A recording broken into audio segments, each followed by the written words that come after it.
사람은 살아가면서 크고 작은 갈등들을 경험하게 됩니다. 때로는 누군가에게 상처를 받고 또 불합리한 대우를 받으면서 억울함을 느끼기도 합니다. 그럴 때 자연스럽게 나오는 감정은 분노이고 원망이고 억울함입니다. 그래서 상대방을 원망하기도 하고 때로는 저주하는 마음, 미워하는 마음이 강하게 들 때가 있습니다. 하지만 성경은 이러한 감정 속에서도 저주를 경계하고 오히려 축복하고 기도할 것을 강조합니다. 로마서 12장 14절에 보면 너희를 박해하는 자를 축복하라, 축복하고 저주하지 말라라고 말씀합니다. 박해하는 자를 위해서 원망과 저주가 아니라 오히려 축복하라고 말씀합니다. 누가복음 6장 28절에 예수님께서도 너희를 저주하는 자를 위하여 축복하며 너희를 모욕하는 자를 위하여 기도하라 라고 말씀합니다. 그 모욕으로 인하여서 오히려 축복하고 그를 위해 기도해 주라는 겁니다. 베드로 사도도 이렇게 말합니다. 악을 악으로 욕을 욕으로 갚지 말고 도리어 복을 빌라. 이를 위하여 너희가 부르심을 받았으니 이는 복을 이어받게 하려 하심이라. 시편 기자도 말합니다. 시편 109편 17절에 그가 저주하기를 좋아하더니 그것이 자기에게 임하고 축복하기를 기뻐하지 아니하더니 복이 그를 멀리 떠났다라고 말씀합니다. 즉 저주하는 것을 좋아하는 사람, 저주하는 사람은 그 저주가 오히려 자기에게 임하고 또 오히려 어려움을 당하게 된다라는 겁니다.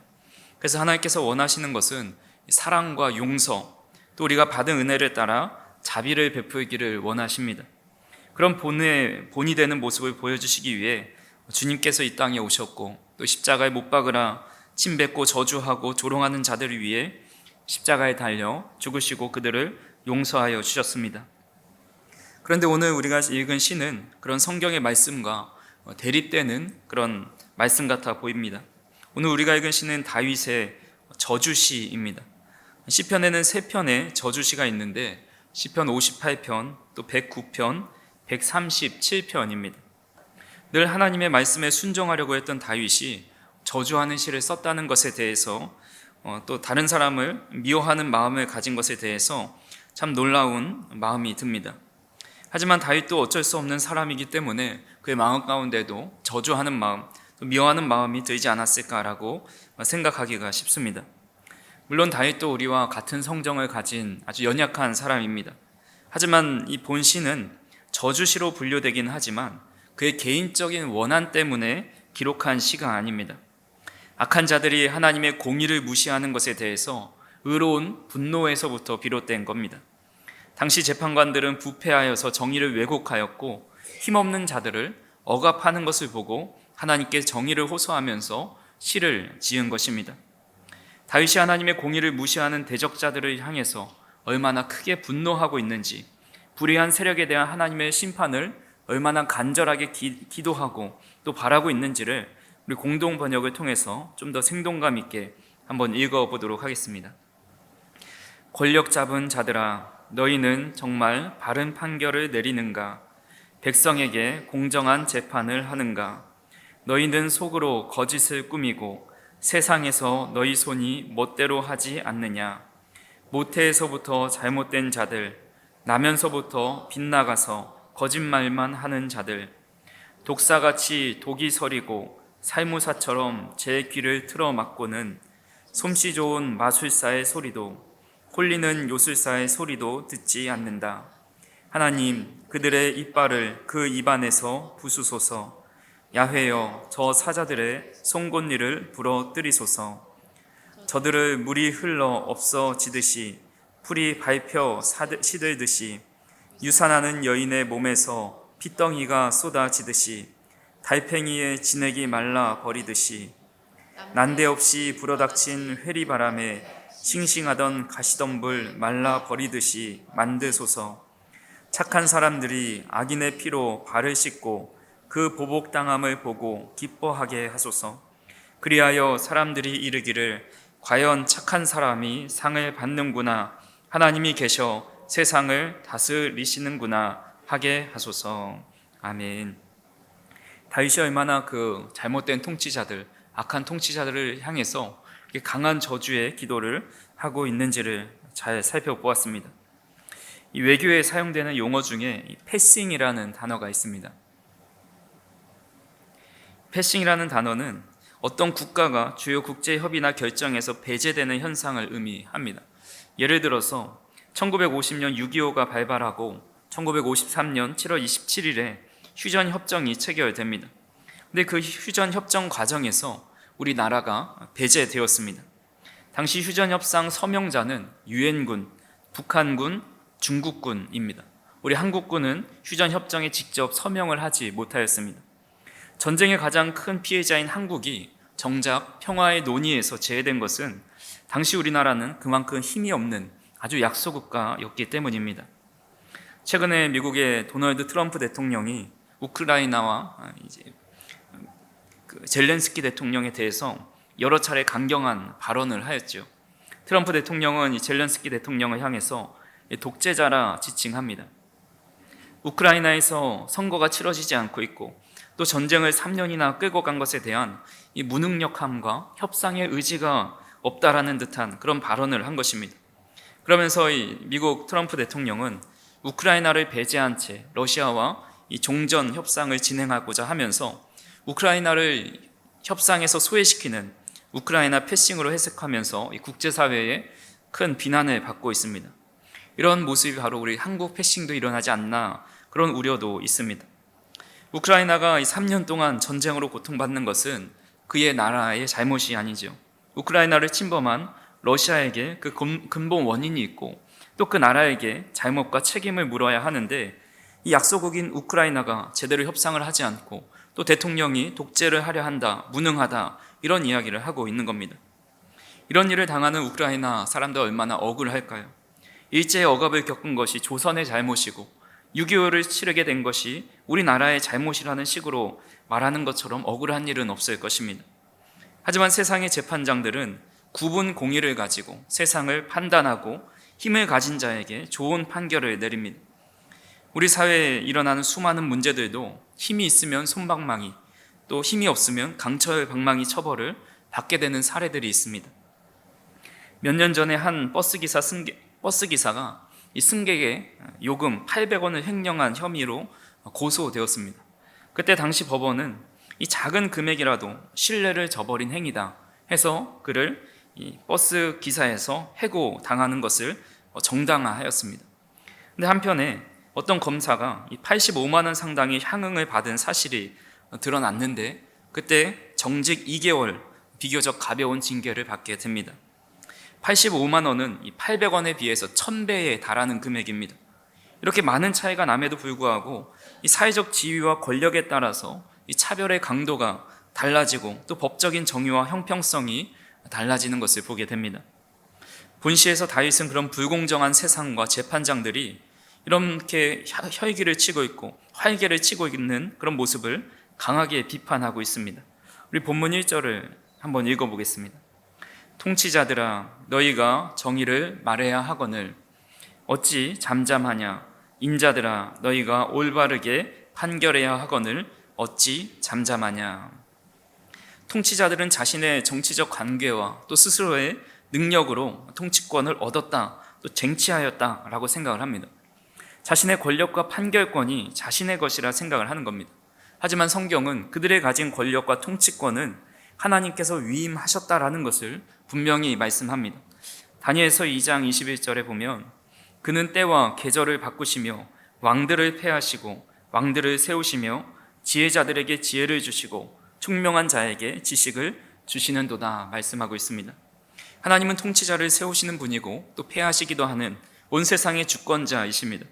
통치자가 권력을 가지는 것은 하나님께서 그에게 그것을 위임해 주셨다라는 겁니다.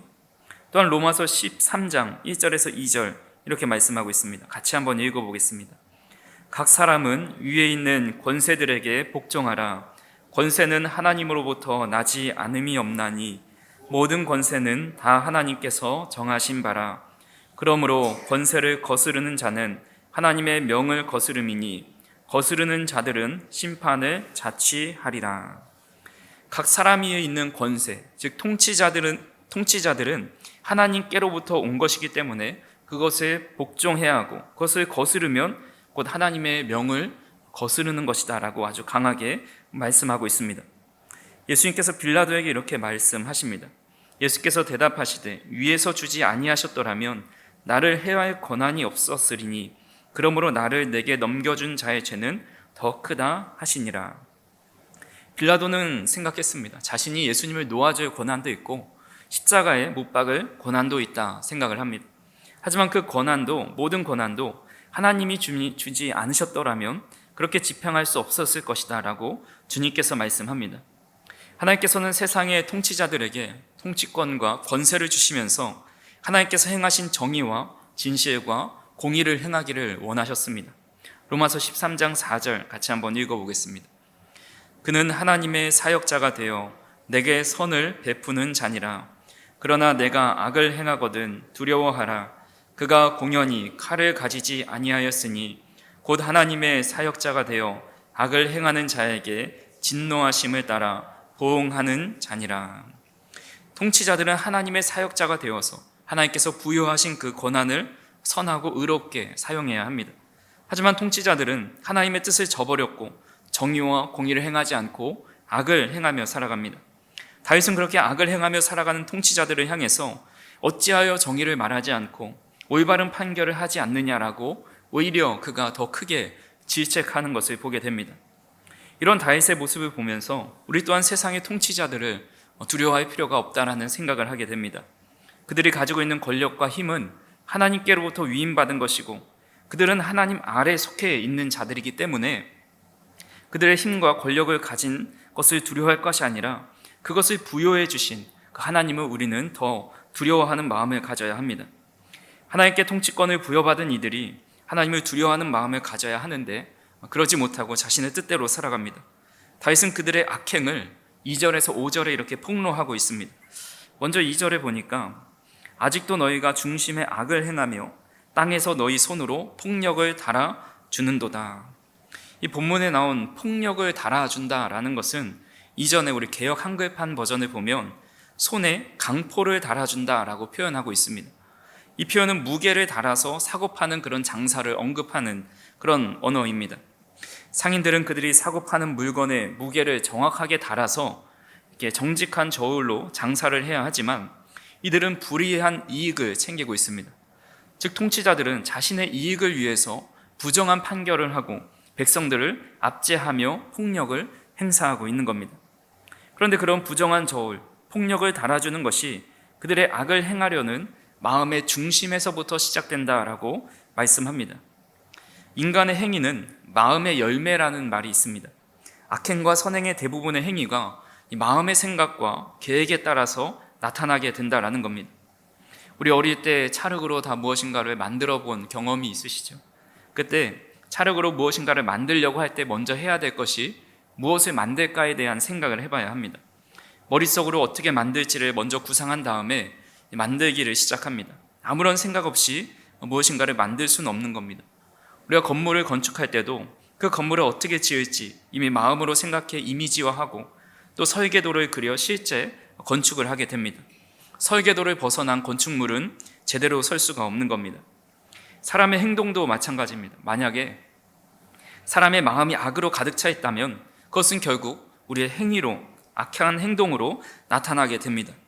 통치자들은 어떻게 하면 자신의 배를 불리고 자신의 정치 생명과 또 권력을 유지할지로 그 마음속에 가득 차 있는 겁니다. 그런 생각으로 가득 차 있는 사람은 결국 상대방을 이용하고 폭력을 달아주면서 자신의 이익을 얻으려 하는 겁니다. 두 번째로 3절을 같이 한번 읽어보겠습니다.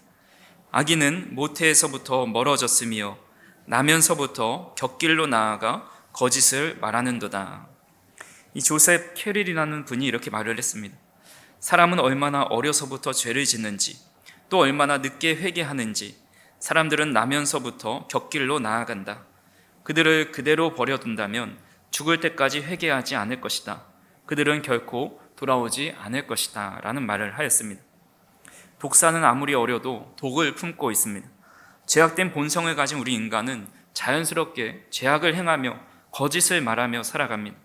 악인은 그런 죄악된 본성을 하나님께로 돌이키려 하지 않고 하나님과 멀어져 잘못된 방향으로 나아가고 있는 겁니다. 세 번째로 4절을 읽어보겠습니다. 그들은 독은 뱀의 독 같으며 그들은 귀를 막은 귀머거리 독사 같으니. 동물학자 쿠비에르라는 분이 이 뱀과에 속한 것들은 청각기관이 불완전하다라는 말을 합니다. 몸 안에 있는 고막이나 외부로 있어야 할 그 귓구멍이 완전하지 못한 겁니다. 즉 귀머거리 독사는 강력한 독을 가진 코브라와 살모사 같은 종을 의미하는데, 코브라는 독이라는 강력한 무기가 있지만 다른 것을 들으려 하지 않는 겁니다. 그들은 패역하고 고집스럽고 어떤 충고를 해도 듣지 않습니다. 그래서 이 독이라는 강력한 무기를 자신의 생각과 고집대로 자신을 위하여 사용하는 겁니다. 다섯 번째로 5절을 같이 한번 읽어보겠습니다. 술사의 소리도 듣지 아니하며 지혜롭게 묘사하는 자의 소리도 듣지 아니하는도다. 이 9절에서 다윗은 악한 통치자들이 마치 귀를 막은 독사처럼 어떤 충고나 권면도 듣지 않는다라고 묘사합니다. 여기서 술사는 당시 사람들이 이 뱀을 조정할 수 있는 그런 뱀을 이렇게 다룰 수 있는 술사, 마술사, 그런 기술을 가진 사람을 가리킵니다. 그러니까 고대 사회에서 이 술사들이 뱀을 다루면서 특정한 소리를 내고 또 피리를 내면서 뱀을 조정하게 되는데, 그런 뱀을 조종하는 그런 소리를 듣지 않는, 반응하지 않는 것처럼 악한 통치자들도 아무리 지혜로운 충고와 또 경고를 들어도 귀를 기울이지 않는다라는 겁니다. 이런 특징을 가진 통치자들은 의인을 괴롭게 할 수밖에 없습니다. 다윗은 그런 악한 통치자들로 인해서 큰 괴로움과 고통을 당했습니다. 사울 왕은 하나님께서 다윗을 왕으로 세우셨음에도 불구하고 자신의 권력을 유지하기 위해서 다윗을 끝까지 핍박합니다. 사울은 다윗이 자신을 해칠 의도가 전혀 없다라는 것을 알면서도 끊임없이 거짓을 조장하면서 그를 죽이려 합니다. 사무엘이라는 위대한 선지자가 있었지만 그의 경고를 들으려 하지 않습니다. 다윗의 아들 압살롬도 자신의 야망을 위해서 백성들의 마음을 훔치고 또 반역을 일으켰습니다. 그는 아버지를 배신하고 왕위를 찬탈하려고 했고 자신의 정치적 이익을 위해서 거짓과 속임수를 서슴지 않았습니다. 다윗은 압살롬의 반역으로 인해서 예루살렘 성에서 쫓겨나게 됩니다. 이스라엘은 하나님의 백성입니다. 하나님의 직접적인 통치를 받았죠. 하지만 하나님은 하나님을 대신해서 사람들을 지도자로 세워서 그에게 권력을 위임해주고 또 자신의 백성을 통치하도록 하셨습니다. 하나님의 자녀를 보살피고 돌봐야 할 이들이 오히려 맡겨주신 그 주님의 백성들을 죽이고 괴롭히는 범죄를 저지르고 있는 겁니다. 하지만 그런 통치자들의 악행은 영원하지 않습니다. 하나님께서 그 권한을 위임하셨기 때문에 그들은 하나님으로부터 결국 심판을 받게 됩니다. 다윗은 그 사실을 잘 알고 있었고 또한 비유를 통해서 그런 하나님의 심판을 간구하는 모습을 보게 됩니다. 총 6가지를 간구하게 되는데요. 첫 번째로 6절에 보니까 하나님이여 그들의 입에서 이를 꺾으소서, 여호와여 젊은 사자의 어금니를 꺾어내시며. 이빨은 먹이를 물어 뜯고 이렇게 음식을 먹는 일을 합니다. 그렇게 다윗이 구하는 것은 통치자들이 더 이상 백성들 혹은 의인들을 먹잇감으로 삼지 못하게 해달라는 기도를 드리고 있는 겁니다. 두 번째로 이 7절 앞부분에 보니까 흐르는 물이 사라지는 것처럼 해달라라고 기도하고 있습니다. 강물은 그 강줄기가 커야 끝까지 바닥까지 흘러갑니다. 만약에 그 물줄기가 여러 갈래로 나눠지게 되면 결국은 땅에 다 흡수되어 사라져 버리고 맙니다. 악인들은 자신들이 영원히 흐르는 그런 생명, 큰 급류라고 생각을 하지만 이 기자는 그들이 사라지는 물이 되도록 아주 작은 물줄기가 되도록 해달라고 기도하고 있습니다. 즉 그들이 계획한 바가 더 커지지 않고 이렇게 사라지도록 이제 기도하고 있는 겁니다. 세 번째로 또 7절 후반부에 보니까 하나님이 겨누는 화살이 꺾이는 것처럼 그들을 꺾어달라라고 기도하고 있습니다. 겨누는 화살이 꺾인다라는 것은 그 목표물을 마치지 못하게 된다라는 겁니다. 또한 다른 의미로는 화살은 다른 사람을 상처 입히고 죽이는 도구인데 그것이 꺾여서 반대 입장이 돼서 상처가 입게 되고 꺾이게 되는 그런 입장이 되도록 기도하고 있는 겁니다. 네 번째로 8절 앞부분에 보니까 악인들을 소멸하여 가는 달팽이 같게 해달라라고 기도합니다. 고대 사람들은 달팽이가 기어가면서 끈적끈적한 이 자국을 남기는 것을 보면서 그의 몸의 일부가 떨어져 나가면서 생기는 것으로 알고 있었습니다. 그래서 달팽이가 기어가면서 더 작아지고 가면 갈수록 작아지고 소멸되어 사라져 버리는 것으로 생각을 한 겁니다. 그들이 그렇게 작은 달팽이, 점점 소멸해가는 달팽이가 되게 해달라고 기도하고 있는 겁니다. 또한 5번째로 8절 중반 이후에 보면 만삭되지 못하여 출생한 아이가 햇빛을 보지 못한갑게 해달라라고 기도합니다. 요즘에 의료시설과 기술이 좋아서 꼭 10달을 다 채우지 않아도 이렇게 다 인큐베이터에서 대부분 살아나게 됩니다. 하지만 당시 의료시설과 기술이 좋지 못했기 때문에 이 달을 다 채우지 못하고 일찍 나온 이 아이들은 대부분 살아남지 못합니다. 기자는 하나님이 그렇게 10달을 다 채우지 못한 아이들이 생존할 가능성이 없는 것처럼 악인들이 오래 살지 못하도록 또한 그 연약한 생명이 되도록 이렇게 기도하고 있는 것입니다. 마지막 6번째로 9절을 같이 한번 읽어보겠습니다. 가시나무 불이 가마를 뜨겁게 하기 전에 생나무든지 불붙는 나무든지 강한 바람으로 휩쓸려 가게 하소서. 여기서 악인들이 가시나무에 비유되고 있습니다. 그리고 그들을 괴롭히는 백성이 가마솥으로 묘사됩니다. 즉 악인들이 가지고 있는 그 가시나무의 불, 그것은 이제 화력, 자신의 능력입니다. 또 가마솥은 백성이고 그 백성들을 뜨겁게 하려고, 괴롭게 하려고 하는데 그들의 솥이 달궈지기 전에, 백성들이 더 이상 괴롭힘을 당하기 전에 하나님이 그들을 바람에 휩쓸려 가게 해달라라고 기도하고 있는 겁니다. 그래서 그 가시나무들이 마른 나무이든지 또 습기가 가득 찬 생나무이든지 상관없이 모조리 다 쓸어가 버려달라라는 기도입니다. 하나님께서 주신 권력을 맡은 통치자들이 그 역할을 악하게 사용한다면 그들은 이런 하나님의 심판을 피할 수가 없습니다. 다윗은 악한 권력자들이 결국 하나님의 공의로운 심판을 받게 될 것을 확신하면서 이런 저주에 또 이런 간곡한 기도를 하고 있는 겁니다. 그렇게 우리는 악인이 가지고 있는 세상의 권세와 능력과 또 통치를 부러워할 필요도 없고 또한 두려워할 필요도 없습니다. 또한 우리가 그런 통치자들로부터 고통을 당한다 하여도 좌절할 필요도 없습니다. 그 이유가 바로 10절에 나와 있습니다. 같이 한번 읽어보겠습니다. 의인이 악인의 보복당함을 보고 기뻐하며 그의 발을 악인의 피에 씻으리로다. 아멘. 소자 최후소라는 이 중국 고사성어가 있습니다. 웃을 소자, 놈 자자, 가장 최자, 뒤 후자, 웃음 소자를 써서 마지막에 웃는 자가 진정한 승자다라는 의미입니다. 우리 영어 격언 중에도 최후에 웃는 자가 진정한 승자다라는 말이 있고 끝이 좋은 것이 가장 좋은 것이다라는 말이 있습니다. 하나님은 악인이 보복당함을 보고 의인을 기뻐하게 해주십니다. 구체적으로 그의 발을 악인의 피에 씻게 된다라고 말씀하고 있습니다. 그 발을 악인의 피에 씻는다는 것은 1차적인 의미로 악인들이 너무 많은 죽음을 당해서 피가 가득 차 있는 겁니다. 그래서 그 피가 발을 적시기 때문에 그 발로 이제 씻게 된다는 것인데 결국은 모든 악인들이 다 진멸 당하고 죽게 된다라는 의미입니다.